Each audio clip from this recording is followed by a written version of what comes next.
by Richard Isles. Letter 2 to Mrs. Harris, Australia. From Oxton, England, February the 16th, 2025.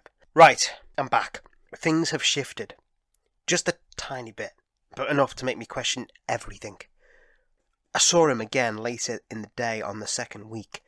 Does that mean something? A sign? A coincidence? Look at me as if I've suddenly become the romantic lead in some celestial puzzle box. Saturday marked exactly 1 week since I first laid eyes on him. Mystery Man, the human embodiment of deja vu. And this time, Deb, we actually spoke. Properly. Not like the cinema when he did all the talking, and I forgot how breathing worked. Until Saturday evening, he didn't even know what I sounded like. Picture it. I'm in a fancy restaurant on a blind date. A real one. Arranged by a colleague who swore he was my type. For reference, her own boyfriend collects football stickers. I hadn't the faintest idea what the man would look like, which was half the fun. No swiping, no filters, no awkward bios with hiking photos. Just an old-fashioned blind date. Without Ursula Black. I arrived early, of course, or I always do. I found a quiet table tucked under a dim light. Slipped off my coat. I tried to look nonchalant. In the red dress. You know the one.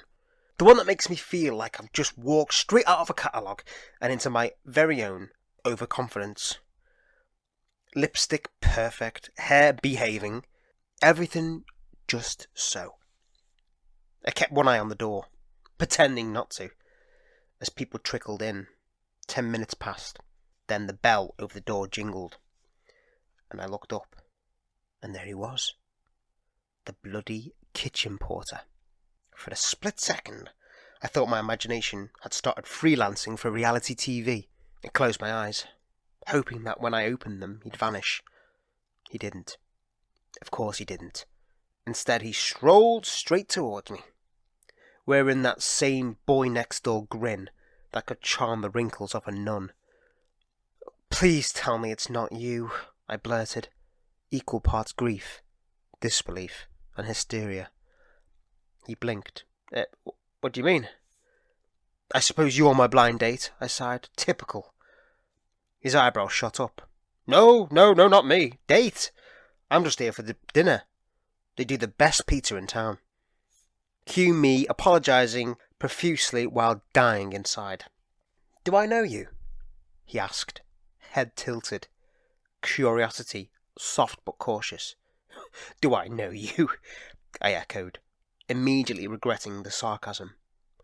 "Oh, you're that jogger from the park," he said, lighting up. I never forget a face. He started to say more, but the bell over the door clanged again, and in walked another man. Suit, tie, the whole spreadsheet package. My actual date. "Are you Beth?" Suit and tie asked. I froze. Was it safe to hand over my name when I'd somehow crossed paths with this man every day for 2 weeks? KP stepped back, all gentlemanly. "Apologies, I'll leave you both to it."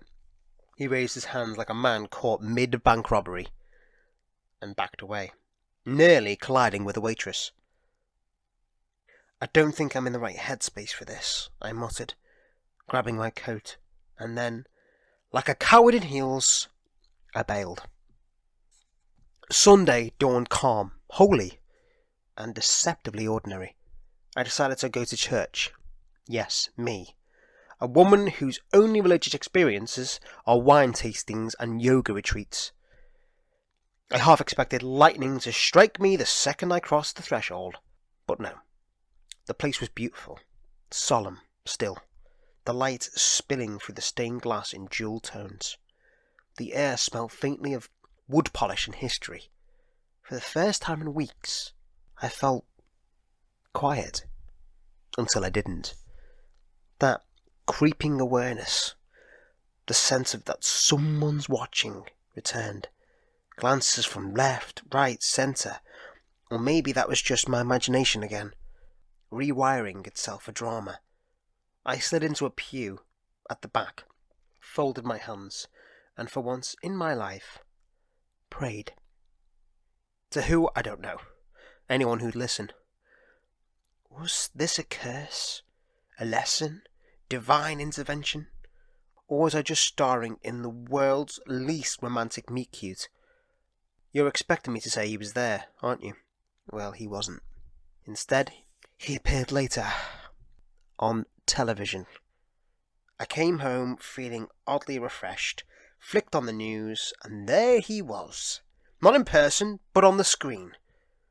A local segment about community heroes, and there, under the caption, Charity Volunteer, was him. Except now, he had a name. Stan. Stan, the most unmysterious name imaginable. My stomach did a weird twist before relief and disappointment. For all the drama, my phantom stranger turned out to be someone's wholesome bean-bathing do-gooder. Literally, the report showed him waist-deep in a paddling pool filled with baked beans, raising money for cancer research, smiling, soaked, and completely normal. It should have ended there, but it didn't.